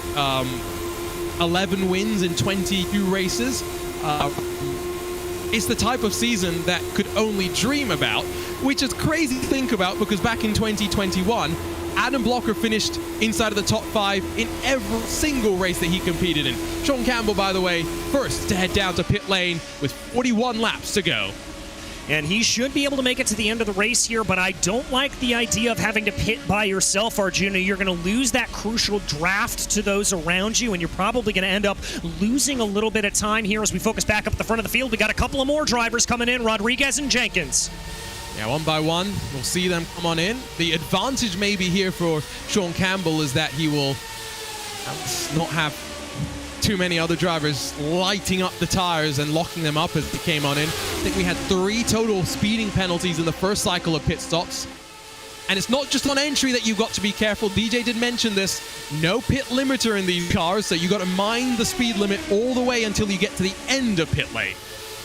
Exactly. You have got to be on top of it the entire way through, and you've got to be very, very careful about it, easing on and off of that throttle as they try to be able to work their way through here. Blocker now up to the lead of the race right now as they're going to streak on by Jenkins, who comes out of pit lane. Richie Hearn, Trevor Malone, the next two to dive down to the safety of the pit lane. On board, we ride with David Sirwa. Again, remember, he is fighting with Matt Taylor for second in the championship. Coming into this one with double points on the line, it wasn't as simple as just finish in front of the other, but at this point, that's really all that they can look to do. Taylor, is he coming down? No, he's going to extend another lap. The drivers at the front of the field have gone past lap 42. Here they go, able to stretch it out a little bit longer. That's good news. That means they are just going to be able to use a little bit less fuel, fill up a little bit less on this last stop. Sirwa here probably in the best position. He's been mired in the pack this entire time, so he's been able to do plenty of lift and coast, rather, as they go. Now looking here, I think Taylor probably going to be coming down into pit lane as he is holding on to that white line. My guess here is Blocker and Ricky Harden aren't going to need to. Let's see. Yep, I called that one right. Here he comes down into the pits. Sometimes us commentators know what we're talking about. Taylor and Roberts will be the two that will dive down onto the pit lane. Now, you were saying that, we were maybe seeing right rear tire changes in the previous cycle of pit stops. Michael O'Brien has just responded to me saying it's the right front that's wearing and makes the rear loose, which is a little bit interesting. But he also somewhat contradicts himself by saying that there's really not much wear to be a long-term concern. In all of the previous practice races, I think we didn't see any drivers taking no tires over the course of the race, so expect more tire calls as we have 2 more takers to pit lane this time. It's David Sirwa and Ricky Harden. All right, so they're going to come in. Blocker, Fowler, Cohn, and Rasmus, the drivers that are going to stay out here at this point. They're able to extend a little bit longer, and remember, that's going to be crucial. Just a little bit less time that you're going to have to spend stationary in the boxes. You've got to fuel up for just those fewer laps as they go. Here is a look there at that leading train right now. That's the 74 of Blocker. What was that ooh there, Arjuna? Michael O'Brien's giving me more information, tasty information. O'Brien took 4 tires in the previous cycle of pit stops. Whoa! Adam Blocker sideways off of the banking and then locking up all 4 tires onto pit entry. No penalty, fortunately, but heart in mouth for sure. So to go back to it, Mike O'Brien took 4 tires. He thinks that Matt Taylor, Adam Blocker, and Chris Fowler all took rear tires last time around. This may be more of a preferential choice than anything because the times aren't drastically different. No, they're certainly not, so it may just be where you're feeling the car a little bit more and where that needs to go. So a little bit of interesting information. I'm glad you've been able to get that for us, Arjuna. This is really turning into a pretty fascinating race here as this strategy continues to play itself out. I'm just saying thank you, Michael O'Brien, because there are plenty of teams and drivers in other series who would not want to be giving me information like that. But Michael O'Brien helps commentators know what's going on and therefore helps the viewers know what's going on as well. It's almost as though commentators do need a little bit of help. Mark Cohn and Mike Rasmus will be the final 2 to come down to pit lane in this race. We've got just over 30 laps to play.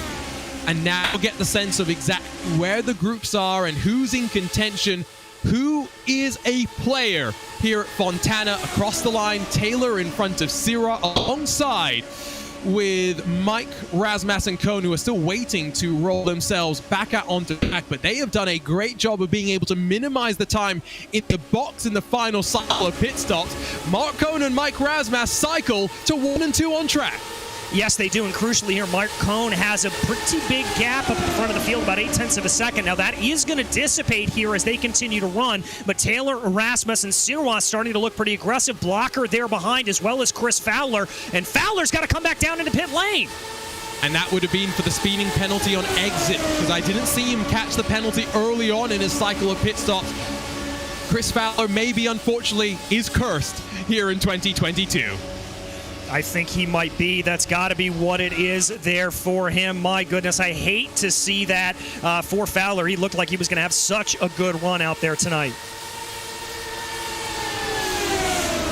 So Mark Cohn still leads by about 0.3, but the gap has been brought back in. So do watch now for what will be a 5-car duel, because Cohn, Rasmus, Taylor, Sirwa, and Blocker have broken away from the likes of Ricky Hardin, David Rodriguez, and Sean Campbell. I maintain that for Sean Campbell and David Rodriguez, the call for RSR by Buttkicker to run 1 and 2 for so long in this race has hurt them immensely, because they were 3 seconds longer in the pit stop than the entirety of the top 5. And what do you know? The gap back to Sean Campbell, David Rodriguez, just under 3 seconds. Well, there you go. A little bit interesting how all of that can play itself out, Arjuna. We keep our eyes right now on this battle. That's only going to be Blocker up on the high side. Everybody else just holding down into line here at this point, trying to be able to hold themselves out, trying to be able to go. Here we see a little bit of movement. That's going to be Mark Cohn trying to get up to the front of the field. He's going to work his way forward right now. Everybody starting to see how these cars are going to handle. Remember, heavier fuel loads here at this point.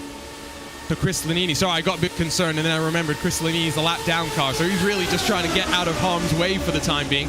Interesting to note the line that Mark Cohn is electing to run. He's running up a groove, almost trying to, I think, compromise Adam Blocker, while also trying to hurt Mike Rasmus. 3 wide for the lead as we will reach 30 laps to go. 5 cars involved at the front. And here they go. 5 cars involved at the front, but 3 wide as Blocker really tries to push that car up as high as it will go. He's now going to fall back into line side by side there with Taylor. I got to say here, Arjuna, out of all of these 5 cars, I'm keeping my eye on David Sirwa in the number 99. He is very, very cautious, very, very collected about this, and he's not pushing too far ahead. The reality is, if anyone in front of him comes across any trouble, Sirwa might be there to pick up the pieces. Blocker, see how aggressive he wants to go in a one-off outing for the former Lionheart IndyCar Series champion. Former Lionheart Retro Series champion as well, for that matter. Close between Rasmus and Cohn as they enter down into the corner, but just not stumbling over each other too badly. Last time by, these drivers did lose a bit of ground to 6th on back, so that is something that they will be tracking to make sure that the 2-second advantage they have right now doesn't disappear before we head into the final laps. Yeah, exactly. They don't want to lose that here at this point, and I think for Rodriguez and for the rest of that field with Campbell and everybody else running behind, it's going to be interesting to see if they play leapfrog, how they want to do it, how they try to get themselves up forward. And let's not forget here, we haven't had a caution yet. Knock on your patent-pending RaceSpotTV block of wood. It certainly could still come and bunch this field right back up. I'm just saying, if we don't get a caution, is this block of wood going to be actually entered in the Guinness Book of World Records for actually being the caution-free block of wood? Because I've had plenty of commentators' curses. I've never had the reverse commentator's curse. Yeah, neither have I, Arjuna. This could be a monumental day for RaceSpotTV broadcasting if we jinx it this hard and nothing happens. Monumental for all of broadcasting if we could be this bold about talking about cautions and not be bitten by it at some point or another. Cone, Taylor, Razmas, Blocker, Siwa still up front. Further back it is Rodriguez, Campbell, Harden. 3 cars trying to work together to close. And another battle pack which has Danny Roberts, Paul Jenkins. Well, yellow! Now we've got drama. The caution is out for the first time today. Chris Staples, the main car involved in that one. We were just talking about the first commentator's curse. The commentator's curse is struck well and truly. Oh my goodness, and now everything changes. If anybody was a little bit tight on fuel, they're going to be fine to the end, but this is going to bunch the entire field back up, and especially drivers like Richie Hearn, Alex Guyon, Trevor Malone, those that are holding out a little bit farther in the back, they have a shot to work their way back forward. And of course, what do we like today? Cautions, breed cautions, breed cautions. What are we in for here? So the cars involved, from what we can tell, Chris Staples, Luis Gonzalez, Nunez, potentially as well one of the Backfire Motorsports entries. We'll grab a look at the RaceSpotTV replay right now. Our producer Hugo Luis reading my mind. A healthy dose of air there. It's Nunez and Staples that I think come a cropper of each other, and then maybe Rodrigo Munoz had to go scampering to fly his way on past. But whatever the cause of the caution, sets up about 20 laps to close the season out. Yes, it will, and everybody's slowing the car down here at this point. This is a real gift, as we said, for drivers like Rodriguez, drivers like Jenkins, who found himself further back. Oh, that was not good.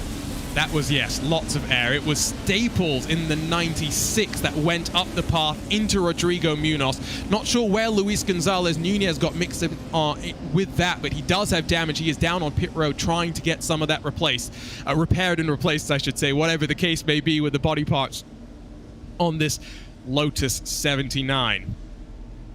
29 started. Maybe down to about 24 still left running. O'Brien, Forsyth, and Valiokas already retirees. On board, we ride, and yeah, Munoz could do nothing in that situation. Yeah, he was a hapless passenger there, Arjuna. Really and truly nothing he could do. You gotta feel sorry there for him. And, you know, that unfortunately is exactly what we talked about, and a little bit of the concern that you talked about earlier on when it came to running up on that high lane, that the drivers slide up on the track and there's nowhere you can go.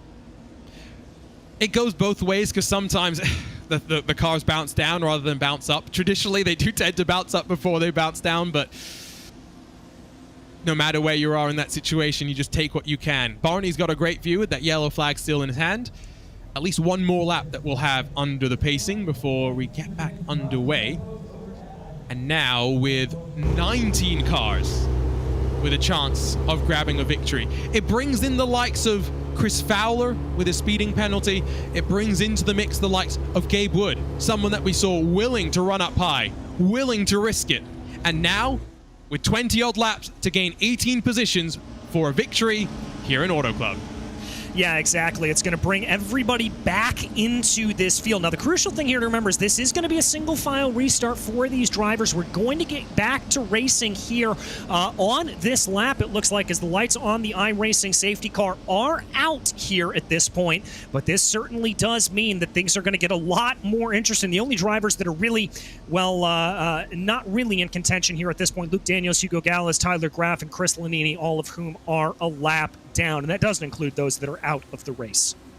And it's a good thing that for the most part, I don't think that anyone in this field is going to be too worried about the championship picture with how it's played out so far over the course of this year. Razmas still up in second, but that is definitely it's something that will weigh in the back of everyone's minds without a shadow of a doubt, DJ. Final race of the season, final opportunity to lock yourself in for a roster spot for 2023.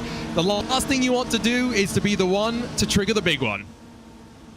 Yeah, exactly. You certainly do not want to be the one that takes out all of the field here at this point, so I think there could be a little bit of trepidation for everybody, let's say.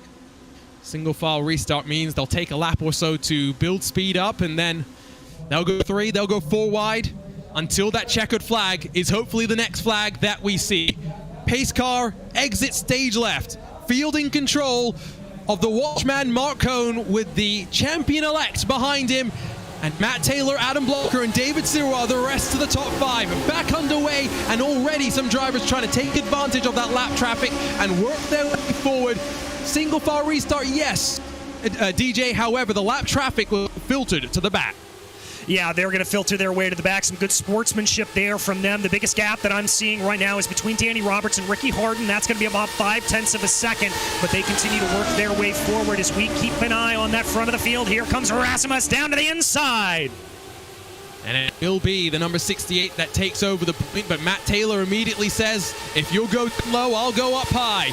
3 wide at the line with 21 laps to play. Close the season out. Sirois and Blocker trying to look for a line as well. Has been a bit of a checkup that's seen a breakaway. It's not 19 cars, it's just 8 cars in this leading pack. Yeah, and that gap up to about a full second here at that point as they go trying to work their way around. Blocker getting a little bit aggressive up to the high line. Adam Blocker's here not to make friends. He's here to win a race. Chops the nose off of Matt Taylor. Tries to chop the nose off of Mark Cohn before he realizes there was not enough racing room. He'll lose some momentum on the exit out of turn number 4, but ducks back into the draft to build up once again and will throw himself to the outside line to make it 3 wide once again. I get the sense 3 wide now is the norm, not the exception. They're 3 wide, 3 rows deep. Here they go, trying to be able to work their way through. I've got to agree with you, Arjuna. I think we're going to see everybody running 3 wide as much as possible here at this point. Blocker getting a good run up on that high side here. Cohn in the middle. Rasmus trying to hold on down low. Behind them, it's just an absolute schmozzle of cars as they run in a perfect Indianapolis 500 start, except they're over 190 miles an hour. Yep, if only the starts were this coordinated all the way up through the gears as well. Incredible stuff. One car trying to think about making it 4 wide as he rips all the way up high. That, I think, is David Rodriguez in one of the RSR by butt kicker entries. No, it's Sean Campbell. Sean Campbell's finding some speed on the ovals as well. He's a man that we know is going to try some wacky moves. Yes, we certainly know he will. We'll have to see what he is able to do. 3 wide, almost 4 wide coming down into the corner as they try to be able to work their way through. This is getting slightly hair-raising here. If you are a fan and if you are a driver, almost contact there coming through the restart zone that was recently implemented here to Auto Club. I think Matt Taylor has decided to hang back for the time being. The gap to the second group has grown to 1.4. So as exciting as this race is, it's not slow by any means. In the second pack, humongous wreck. Guyon, Anzaldo, Roberts, Rigney, Malone. Count the names involved in that one, and cautions do indeed breed cautions. The second time tonight, we will slow things down, filter behind the pace car before we get underway once again. Well, as you said earlier, Arjuna, cautions, breeding cautions.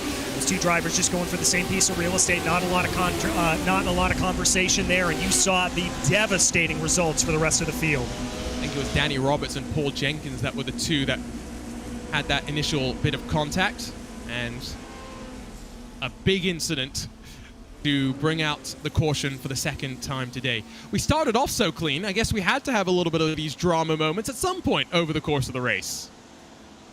Yeah, I guess we would have to. It certainly had to make up for it at some point, didn't we, Arjuna? Yeah, you can't get through a race at Auto Club without a little bit of drama at some point or another. I think we're going to go back racing, by the way, with about 15 laps to go. Incredible job there to split the difference by one of the Raven. That's Lionel Callisto, excuse me. Red and white on his car rather than the red and blue. Splits the difference and survives. Yeah, very, very lucky that he was able to get through all of that nice and easy. I've got to say I'm very, very surprised that he was. But this is, again, going to bunch up the field a little bit more. Remember, we had that little bit of a 5, 6, 7 car breakaway? Well, that's all negated now here at this point as we get back to racing again. We'll be single file once again. I don't know how much traffic there is going to be this time, but once again, if there is lap traffic in the midst of the pack, we're not going to see them filtered back. They would only be dropped to the back on a restart if we got within 10 laps to go for that restart. So the field cut a little bit more. 29 now becomes about 17 who will go out there and battle, of which only about 13 are left on the leading lap. And it's exactly what a lot of that second pack would have wanted to see. The likes of Rodriguez and Campbell for RSI by butt kicker here, DJ, because they got a chance to put themselves back into the mix now. Yeah, they certainly do, and I've been impressed with their running here. Campbell being able to hold up to the back of this, and as we've said, he did a good job at Motegi, but Motegi, you've got to use that middle pedal a little bit. You've got to brake a little bit coming down into the corner. It is pseudo super speedway, but this is a true super speedway, and so being able to keep up and keep competitive around here, very, very impressive for the number 26. One thing that I think a lot of these drivers will be somewhat grateful for, DJ, is the fact that while the car changed significantly over 2021, at least from a driving perspective, it's not changed that drastically over the course of this year, and have not had to quickly adapt and become. No, they certainly haven't. Those big handling changes coming in at the end of last season, roughly around the same time that we had the big graphical update here for the Lotus 79s. So that was the big change that they had to deal with, and the big pain that they sort of had to deal with here as drivers was just redoing their paints. True, yes. I've enjoyed the bulking point through the season that has been tire strategy. Grateful to Michael O'Brien once again for giving us some of that insight tonight, where he took 4 tires in the first cycle of pit stops, a handful of others just took the 2. And that, I think, was one of the other changes that they had to adapt this year compared to last year, DJ, where basically we assumed that bi-supply tires were going to survive the entirety of a race distance. Yeah, exactly. That's a little bit of the change here, and you never know what can happen when all of that switches around here. It certainly has been one of the biggest question marks in the season after that change was made, and certainly has changed the strategy, changed the going thought about everything here, and it, frankly, Arjuna, has made races a lot more interesting. A lot more difficult to follow as well, though, if we're being honest. Also that, yes. It is going to be 15 laps, by the way, that we'll have to sort this one out. Of course, not factoring in for any more interventions of the caution vehicle. It's still Razmas, Cone, Blocker, the 1, 2, and 3 formation. Silwa, Campbell, Rodriguez behind them. Ricky Hardin and Matt Taylor. Then the rest of the top 8 with 2 Elite West Racing entries, with Paul Jenkins and Richie Hearn bookending the top 10 as they play right now. DJ, is the next flag that we'll see going to be the checkered, or do you think we'll slow this down once more? I think it'll probably be the checkered here from what we've seen. I think that that is going to be where it runs to, but we'll have to see. You never know, Arjuna. Racing at these speeds with everything on the line could bring a little unpredictability. The final chance to put it all on the line in 2022. 15 laps, 30 miles to crown the winner of the HyperX race for the championship. It's a great start from Mike Razmas once again. 3 wide, though, in the heart of the pack as they rumble across the line and dance their way in towards turn 1. Rodriguez and Hardin side by side. Taylor and Jenkins side by side as well. And for the race lead, here comes Mark Cone. Cone trying to reassert his claim on the king of the Triple Crowns here, but here comes Blocker. They'll take it 3 wide on the restart. Blocker up high, Cone in the middle. Razmas, the champion-elect, down low. It's David Sirott in the popcorn seat. taking the draft and seeing what line you'll want to take. Behind them, the speed is building up as well. By no means is this done and dusted. Well, and there you saw a little bit of what I was talking about from Adam Blocker, running the high line, getting a little taste of the draft, and then getting himself across the line and trying to make that run. That's all about that timing that he's going to want to try to get here when we get to lap 125. But look at that gaggle there behind him coming on.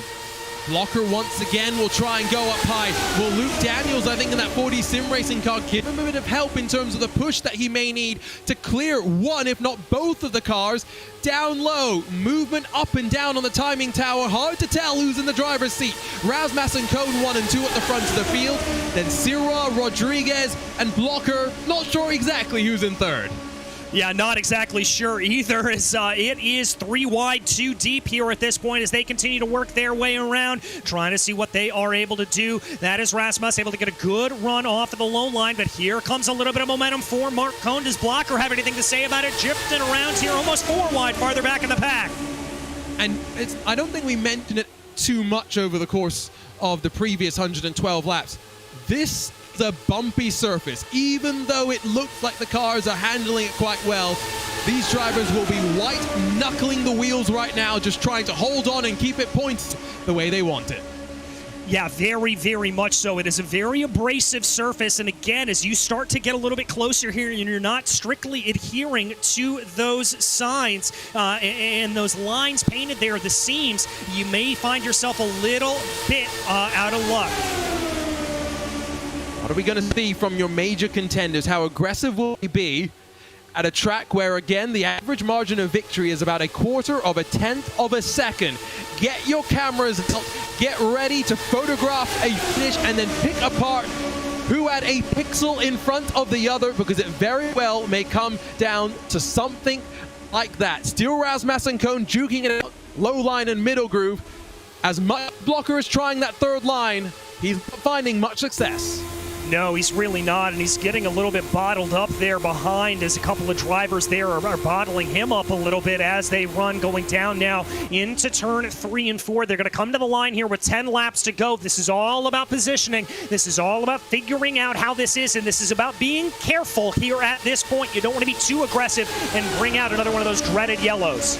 The car in the middle has got to be so careful to place itself at the right place and maintain that line around the corner. Cone's in that tricky spot of where he wants to pinch RaceSpot where possible, needs to give him racing room, and has got to be cognizant of where Blocker is and potentially other cars trying to file out to his outside. It's a safe situation by any means whatsoever, and you can tell behind Mark Cone there's some serious pressure coming in the form of that dark black machine. One to the line, a big slide from the black machine. A big old slide there from that black machine, but he was able to hold on to it. Thankfully, Cone is going to be absolutely painting that white line here, not wanting to give that up whatsoever. Let's see if it plays out. Believe it was Sean Campbell or David Rodriguez, one of the 2 RSR by butt kicker machines. Moments from disaster. It's hard to know what to expect coming to the end, but a camera shot like that tells you all you need to know. There's not going to be much room left out there. It's going to be won through physicality. Yeah, it's going to be elbows out racing from here at this point. Don't sleep on Richie Hearn coming up right now. Marked is in 4th, but he's up in that 2nd row, up on the high line. He's been dancing around here a little bit, trying to find out where he can. Here's Campbell now trying to make a little bit of a push. Blocker, got to be careful. Campbell's trying to squeeze his way to a gap that was never really open. Richie Hearn's the one that may squeeze it 4 wide to the outside of Adam Blocker. I think we're playing some bump drafting games now as well, as Sean Campbell gives a shot to the back of Mark Cone in the middle of the queue. Tension, tension, tension, and the reality of the unexpected is what we should expect. It's Cone that's got the narrowest of margins as we come across the line. It's the car in the middle that looks to be the best positioned. Yeah, I think it is here at this point, but you've got to survive in the middle, Arjuna. That's the hard part here as they run to the line with 6 laps to go. Coming around out of turn 2 right now, you've got to be able to survive and not have that car drift too far up and down on the track. Sean Campbell still trying to get between the gap that Mark Cohn and Adam Blocker sometimes have between them. Some lap traffic may play a part. Gabe Wood is very down on speed, and you can see him just at the front of the shot. I would suspect that he's going to pull down low and let the field clear their way on through. Again at the line, it's Cohn with the narrowest of margins. 6 laps to go, DJ. Gabe Wood gets out of the way. RaceSpot trying to pinch Cohn as they slide through turns 1 and 2. Oh, able to hold that on there, and that's a little bit of that elbows out driving that we talked about. As there's a little bit of a close, almost a bump draft there with Adam Blocker and Sean Campbell up on the high line. We'll see what Blocker wants to do. Who does he want to work with here? Sean Campbell looking for his 5th victory of the season. What's he going to be able to do as we come towards that 5 lap to go marker? Moments away from the point of no return. 4 wide behind them, 3 wide for the lead. My goodness gracious, as if this couldn't get any more fascinating. Here they come off of the line. Blocker trying to get a little bit of a run. Thought about it. He's going to poke back down into line here behind Sean Campbell again, giving him what looks like a little bit of a bump draft. You can do that in these Lotus 79s. It's very difficult, but it is possible. Sean Campbell had a very sketchy moment there, and it's checked up that 3rd line entirely. Momentum and opportunity for someone else to take advantage because Campbell and Blocker are trying to get it back together. Blocker's committed down low. He's tucked into the middle line. He sees where he wants to be. 4 more laps to go. 3 wide, 4 rows deep, and you could not pick the winner from a random lottery.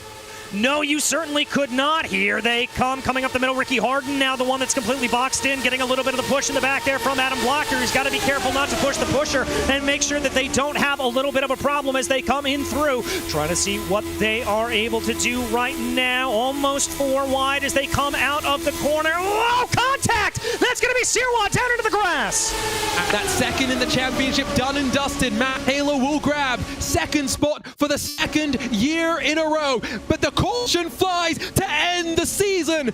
Mike RaceSpot has had a blockbuster 2022. It's not how he wanted the race to end. It's not how he wanted the championship to end. But Mike RaceSpot will grab the win for the HyperX race for the championship at Auto Club to secure the 2022 Lionheart Retro Series Championship. Take a bow, Mike RaceSpot. You are the champion. Exactly. Campbell finishing out a very, very impressive second half of the year with a very impressive 2nd place here. And the Watchman, Mark Cohn, in P3 as they will cross over the stripe here with 2 laps to go. And as you said, Arjuna, that is going to wrap things up as we take a look back at the incident that brought out the flag. So David Sirwa was down low, and there was some air between him and Ricky Harden. Once they got stuck together, it then devolved from there. Blocker mounts the catch fencing. It may not be over for 2nd in the championship, you know. If Matt Taylor had to take the toe to pit lane, which he did, David Sirwa could still sneak 2nd in the points with all things said and done. Another championship finale at Auto Club, and while it wasn't as close for spot number 1 as it was last year, plenty of drama once again to close out the year. Plenty of drama. My goodness, I can't wait to talk to these drivers in the podium interviews, Arjuna. It's going to be absolutely incredible there to be able to have a chat with them and see exactly what it was like behind the wheel, because I'm sweating just watching this. I can't imagine what it was like driving it. And my heart rate is slowly starting to come down. We'll have a lap of celebration for not just Mike RaceSpot and his championship winning year, but for the entire field as we close out the 2022 Lionheart Retro Series. That is what the second part of the incident was. I was trying to see if we were going to get a look at when the caution itself was triggered to see how close it was between RaceSpot, Campbell, and Cohn for who would take over spot number 1, because I think it was pretty close between the RSR by Butt Kicker Machine and the Avatar Auto Racing 39. Yeah, I think it was as well. It was very, very close indeed, but iRacing obviously having the better of us here on at this point. And as they bring themselves through, we'll have to find that out. Wow, talk about a close end to this race. I'm somewhat fortunate that we don't have to break the calculators out trying to figure out who wins the championship this year. Those that were around last year will know that Matt Taylor and Aaron Morgan tied on points, tied on victories. We had to go back to count back on second place finishes to figure that out. Here's a look at when the spin happens. We won't get exact timing on the caution, but you can just see how close it was. I can't even tell how Campbell was in front of Cone, to be completely honest. It was that close. Yeah, I mean, it very, very much was. I do not envy being the iRacing stewards here. No. As they had to sort that out. The good thing is it's a lot easier for them to just work through the zeros and ones than it is for us in the real world to work through race control decisions. But my word, 288 days later, after we started the season off in the Sunshine State, we crossed the country, we've crossed the globe, we've landed in Fontana, and Mike Razmas will grab another victory in 2022 and finally grabs the championship. Mike Razmas, your 2022 Lionheart Retro Series champion. A wonderful campaign for him, Arjuna. Hats off to Mike. This is exactly how you want to be running a full season, and massive congratulations to that driver of the number 68. And it will be double congratulations, I think, tentatively. We'll get confirmation from our team over at Lionheart, but I do believe that with the drama that Matt Taylor had on the final lap that dropped him down to 18th position, Graphics LC Motorsports may have just taken the team championship in the final few laps of the race. My word, what a way to close things out. And there is a reason that we land up at this high-speed thriller that is Fontana. And there's a reason why we will very much miss when facility is torn down and reconfigured at the short track. We will miss the history and the moments that we have built here, but of course it will live on forever, immortalized on the iRacing service for the likes of Mike Razmas to celebrate a championship. Some well-earned donuts in HyperX Victory Lane. It's the 68 Graphics LC Motorsports that will light things up and celebrate to close out the campaign. Yes, he will. There he goes, and there go the burnouts, Arjuna. He's got some experience with them, a little bit more than myself, unfortunately. The Lotus 79 does help you somewhat when it comes to that. There is so much power, but you can look at the smoke. It's not just Razmas that is jubilant. The field is jubilant to have closed out what has been a thrilling 2022. Just survived enough for many. It is the second Triple Crown win of the season as well for Mike Razmas, building off his Triple Crown win back at Indianapolis. 2 Triple Crown wins out of 3. Doesn't get much better than that down in Victory Lane.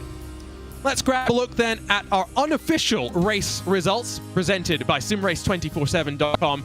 It is the 4th win of the campaign for Mike Razmas as he secures his very first championship in this Lionheart Retro Series. Sean Campbell will come across the line in second, one of the blockbuster breakout names in 2022, in front of Mark Combe, who grabs the final spot in the podium in a Triple Crown of Chris Fowler in 4th, in front of Ricky Harden and then Richie Hearn, while Jim Herrick, David Rodriguez, Paul Jenkins, and David Sewar complete the top 10. 23 positions gained for the one, the only, Richie Hearn. Lionel Kalisto finishes 11th, the final car on the lead lap. And then we get to those that were involved in all sorts of shenanigans. It's Luke Daniels in 12th, Tyler Groff in 13th, Hugo Gallus 14th, Gabe Wood able to recover and secure 15th at the end of the day. Chris Lanini scored 2 laps down for Graphics LC, Adam Blocker and Matt Taylor 3 laps down, and then our graveyard of cars. Alex Guyon, Danny Roberts through the top 20, while behind them Malone, Rigney, and Zaldo, Nunes, Munoz, Staples, O'Brien, Forsyth, and Valiokas watched on from the sidelines as we sailed into the sunset. I tell you what, let's not dawdle too much longer. Let's head straight to our HyperX post-race show, because the Lionheart Racing Series is powered by HyperX. Whatever you play, however you play, HyperX knows we're all gamers. Standing by for us in HyperX Victory Lane is not just the final winner of 2022, but our 2022 Lionheart Retro Series champion, Mike Razmas. Talk to us about what's going through your mind right now. Relief. Massive relief. I'm so happy. I'm so proud of my team, my friends. It's a long year, this Lionheart series. It's a really long year. I've been nervous for like 3 months, trying to hold it together. We have so many fast drivers in this series, and second half of the season was a little bit rough for me compared to the first half. So super happy to come away with the championship against all those super fast drivers, and won the race at the end too. That was not expecting that. You talk about relief. How stressful a race was this for you, with how close everyone was fighting and how treacherous at times it seemed? How anxious were you behind the wheel? Beyond anxious. I mean, I'm sitting there, it's just a matter of inches for everyone. And when you can race side by side by side, row by row by row, you don't know what's going to happen next. So I spent most of the first half of the race riding in the back and trying to be careful, but it doesn't matter where you are on these super speedway races. Like you can make a mistake anywhere. So yeah, it's a grind getting through these, especially the first half of the races, before they spread out. If there's green flag stops and stuff like that, that helps a little bit, but you're just white knuckling it through the whole time. You look back to 2021, where halfway through the year you're also in the championship equation. Things unfortunately slipped a little bit away from you coming to the end. What was different here in 2022? Of course, a lot different when it came to the tires and some of the strategies, but once again, you were consistent on both the ovals and the road courses. Yeah, I think my finishes were just that much better, just a little bit better results at the end of races. I think I finished more races, and I took a few more chances, and I drove a little harder this year, and I think that paid off for me because I'm still a pretty patient driver. I don't try to do anything too off the wall, so I still was more aggressive than I usually am, and it worked out for me this year. We'll chat to you in a couple of minutes, Mike, when we get into our post-season awards. Congratulations on a great season and a great championship that you can celebrate in these holidays. Thank you. As said, we will talk to Mike Razmatz once again once we dive into our postseason awards, but instead let's have a quick chat with a man I think is probably a little frustrated by the margin that he missed out on a victory. Sean Campbell has exploded onto the scene here in this Lionheart Retro Series and almost came out on top here today. Sean, what was that race like for you? Intense, in a word. It was a lot of 3 wide, maybe a little bit of 4 wide. I don't think the spotter calls it out, but I was scared for a lot of it, but it was really fun with being able to race that close and that clean for so long. You're someone that we've seen run at the top levels of racing competition. Talk to us about this, a very different experience for you coming in with mostly a road course racing background. You talk about it being intense. What makes it different in your mind going, from this compared to something like the IMSA Esports Michelin Global Championship? I mean, personally, I have to tell you a secret, but it's not going to be a secret anymore, I guess. I love Auto Club. It's like one of the most driven ovals that I do for like Xfinity and whatnot. And it's really always just the threat of like maybe not netcode, but just like a little bit of contact can end it. It takes everybody to cooperate but one person to mess it up. In terms of what we can look out for you in 2023, Sean, a partial campaign, are we going to see you more in this Lotus 79? I know you're talking about more oval racing in the Precision Racing League as well. Oh, yeah. Hopefully. I might try to do the IndyCar series if they let me in. That sounds like a very, very fun idea. Sean Campbell, second to close out the season. It's been a great run for you, Sean, and looking forward to seeing you hopefully in 2023. You too. One final podium interview to get to. We'll quickly chat with Mark Cohn, who fought at the front for the vast majority of the race, but comes up on the final step of the podium once the checkered flag has dropped. Mark, how do you look back on what was a crazy 250 miles? Man, I wanted that one so bad, but I'm so glad that Rasmus brought it home. He and I just had this Operation Brick Wall going, and it somehow held with all the craziness around us. I did want to ask, how were you coordinating and communicating between teammates? Because we didn't just see you do it, we saw the RSR by Butt Kicker teammates do it as well, and it did look quite interesting how things were playing out. Yeah, no, Mike and I were just... we just discussed this whole thing under yellow. I'm not sure what the RSR guys were, what their plan was, but Sean Campbell raced us so clean. So it was a heck of a finish, and we had strategy that just somehow paid off. In terms of 2023, I know partial campaign in 2022 for you, Mark. Are we looking forward to seeing maybe the Pink Panther in full action for next year? We're going to be racing retro at least on all the ovals for next year, and other than that, we'll see. But definitely on all the ovals.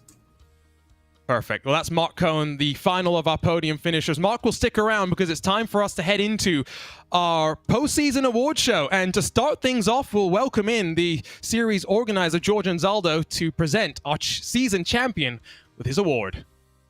Wow, what a race and what an exciting end to another great season here in the Lionheart Retro Series. It's my honor and pleasure to announce our 2022 season champion, presented by Next Level Racing, to Mike Rasmus. Mike, congratulations on a fantastic season. You're a Lionheart Retro Series champion. Congrats. Thank you so much, George. This feels great. Really appreciate you and the league, everyone running the league. It's an honor to be a part of this series, and it's so much fun every week. I want to ask you a question, Mike, as we look forward to 2023. You've got a Next Level Racing GT track cockpit and a Moser Racing R9 direct drive wheelbase and Formula M coming your way. How big an upgrade is that going to be for you as you plan out your next year of racing? That's huge. It's huge. I've really been hoping to get this championship this year, and to get it and to know that stuff's coming my way is amazing. I think I've been sitting in a desk chair for a few years and getting a little too old for that now. So it's time to move on up. We'll switch on over from season champion Mike Rasmus over to the Driver of the Year, a very interesting award that Mark Cohen is standing by to present.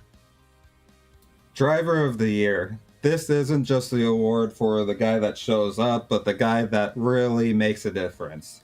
The person that's gotten this award for this year has been so nice since the beginning. Races hard, races clean. Welcomes everyone in the Discord. Michael O'Brien, congratulations. You are the 2022 Lionheart Retro Series Driver of the Year. Oh, thank you. I had no idea. That's awesome. It's been a pleasure racing with everyone in Lionheart. Everyone's calm. We crash into each other now and then, but most of the time we just have a great time racing. Yeah, thank you. Mike is one of the few drivers internationally racing at some awkward time zones. I want to ask you about the community and how it works for you. Also, finally getting your first victories with some very good teammates that you've carried over year on year. Yeah, I've been very lucky. The last 2 years I've been in all the championship winning teams, I think. Yeah, it's been awesome. Honestly, just everyone's been super kind and friendly. Well, we're going to keep Michael O'Brien around, but we'll bring in his teammate Matt Taylor, because I thought it was going to be close between MadWorks Motorsports and the Graphics LC team, but George Anzaldo is ready to present our team champions with their awards.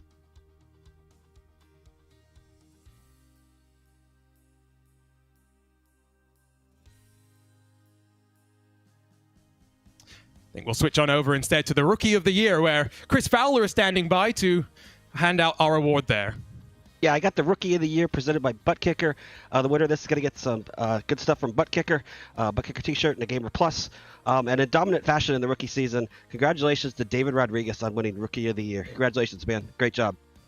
Thank you, guys. I've been wishing for another Butt Kicker, actually, so this is, I really love it. And I feel like I worked hard on this season to get the Rookie of the Year, and there was a few races where I felt like, I could have done better, but overall I feel like this season was a success for me. I don't know if I finished top 5.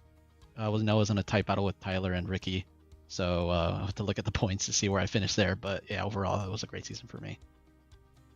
David, I want to ask you now, you entered 2021 with no teammates, and you shocked us with that magic fuel-saving car that we still have to investigate. What's it been like actually having some teammates to work with and to help grow over the course of this past year? I think it helps tremendously with, talking about different strategies and not, because when you're racing by yourself, you only have yourself to think about. But when you're racing with other teammates, you're there to help each other out. And I think it helps a lot having racing with a team, for sure. So now move on over back to George and Zaldo to talk about the team championship. Yeah, how about that? What a fantastic battle all season long amongst these teams, and to have it come down here to the finale, what an exciting way to end that battle. So it's my pleasure and honor to present the team championship for this year, presented by HyperX, to MadWorks Motorsports. Congratulations on a fine job this year. Thanks, George. It's been an amazing season this year with MadWorks. I could say I'm thankful that Michael and Matt brought me onto the team this year, and we were just had a great season all year. I feel like I didn't hold up my end of the bargain in a few races this year, but in the end, we pulled it out, I think, by 6 points. It was an absolutely great year for the team, and looking forward to next year. I think the only thing I want to say, I think Chris covered everything, but the Lotus in this retro series and Auto Club for me do not seem to be mixing very well, and we've had the habit now of making things very exciting at the end. But been a lot of fun seeing. Yeah, it's been a lot of fun seeing Matt Taylor and Michael O'Brien over the last 2 years, and I have no doubt we'll see more excitement from them moving forward to next year. Now, one driver that's always been at the front came into the series known more for his road course skills. Today showed that another time on pole position on the ovals, David Sirwa has picked things up, and Mark Cohen is here to present him with an award. The 2022 Lionheart Retro Series Ironman Award goes to David Sirwa. You completed the most miles out of anyone this season, and that type of dedication is definitely appreciated. Congratulations, David. Hey, thanks, Mark. I'm very happy to be here. Congratulations to Mike Razimas for the championship. Thanks to my team, La Voix Motorsport, Ancestral Urbain, and Monsieur Lortie Design. Thanks also to Alex, who did a very good season. Thank you, guys. Really, very happy. Mark's got another award to present to David in a similar sort of a vein. The 2022 Lionheart Cleanest Driver Award goes to David Sirwa as well. Yeah, I don't know what to say, guys. I'm very happy to be here. It's an honor and a privilege to be in this league. You are doing a fantastic job. Very happy. I want to ask you, David, about this adaptation that you've had over the last year. Like we said, we expected a lot from the road courses from you last year, but you've come out swinging on the ovals a lot as well, and you've seemed to have this knack of going fast in qualifying. What's your secret? Well, I think it's more of I'm getting old, and it's easier for me to be fast in qualification compared to the race, where I'm terrified with a lot of drivers around me. So qualification is a little bit easier for me, and that's some it about it. One final award to talk about in our postseason awards. Tyler Graff is standing by.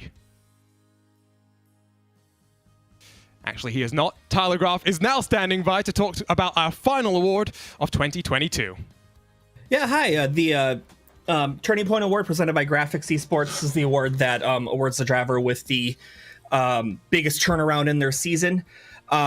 This driver ran into a lot of bad luck at the beginning of the season. Him and I have butted heads a couple times this year, but this award is more than fitting for this driver and how they turn their season around, and how they become a consistent top 10 runner in this series. And it's been mighty impressive. Luke Daniels is the 2022 Turning Point Award recipient. Wow, Luke. Wow, I don't know what to say. Thank you. I didn't even have TeamSpeak set up. I mean, because of the rough start I had to the season, I was like, y'all only ordered the interview the top 3, man. I don't know what I'd need that for, but just in case, I just wanted to see what the awards were like, and it definitely wasn't the start I was hoping for, but I was glad that we were able to turn it around, and I've got some great teammates, Craig Forsyth and Jim Herrick at 4D Sim Racing, and I've had a lot of fun this year, and I feel like I've grown a lot as a driver, and I'm really looking forward to it next season. What was the turning point that you had, Luke, because I think one thing that we've seen from you, it doesn't matter what type of a track that it was at, but as long as you were staying out of trouble, we seem to see you somewhere towards the front. I'm not sure if it was one big thing or just a bunch of small things. I mean, getting more comfortable with the car and more familiar with its quirks, because it drives very different from anything I'm used to. Learning about that and working on my driving, I know I've really struggled on the road course, and I still have a lot of pace to give up to find there. But just like, I guess just getting my butt kicked every week it was the best teacher that I could ask for. I think that pole position at Indianapolis probably did help you a little bit as well. Been a good run for you in 2022, Luke. Can't wait to see you in 2023. Thank you. Me neither. Before we wrap up our postseason award show, we'll hand things over to George Anzaldo to say thank you to those that make this possible. Thank you, Arjuna. Yeah, I'd just like to say a quick thanks to all the viewers and fans who tuned in all season long, the administration team for all their hard work behind the scenes, and especially as well to the drivers who put in so much time. They really, without their efforts, you know, we are unable to put on the show that we do each and every race. Also like to thank HyperX as our primary sponsor, Next Level Racing as the title sponsor to the Retro Series, Mazda Racing, GSI, Butt Kicker, Graphics Esports, and the whole slew of sponsors that help make Lionheart what it is. So thank you again to all the 2022 sponsors. We're really looking forward to being back for 2023 with RaceSpot. Again, we're super excited to be back with you.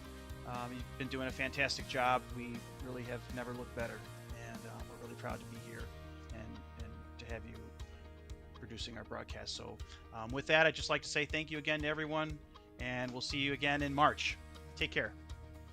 The short off-season, DJ, and again, we'll land up in the Sunshine State at Homestead Miami Speedway around the start of March to kick off the party once again. And what a party it was. It is a long season, going from March all the way to December. The drivers have earned a couple of months off, but they will focus back in. Here's a look at the points as they ran coming into the night as I remember them. But of course, what a championship it was. What a championship it was indeed, Arjuna. Absolutely showcasing the best of these Lotus 79 drivers. Absolutely incredible stuff. A long championship, a lot of endurance that they had to put into it, but it has been a great, great time. Lots of changes in 2022 to the car, to the schedule, to the drivers. What's in store for 2023? Well, there's only one place to find out. Lionheart stays with RaceSpotTV for 2023, and we cannot wait to kick it off in just a handful of months' time. For now, though, it's time to say goodbye. 3 incredible series have battled over the course of 2022. 3 worthy champions have been crowned and now sail into the holidays with a smile on their face. On behalf of the entire team at RaceSpotTV, for Hugo Luis, for Connery Maddock, Tyler Maxson, producing behind the scenes, for our team of commentators, DJ Clark, Justin Prince, Andrew Kinsella, Adam Crane, Taylor Burris, Lorenzo Bonder, and myself, Arjuna Kankipati. We have had so much fun this year, and we cannot wait to do it again in 2023. We bid you farewell, we wish you a happy holidays, and we'll see you next year to roll on for more Lionheart competition.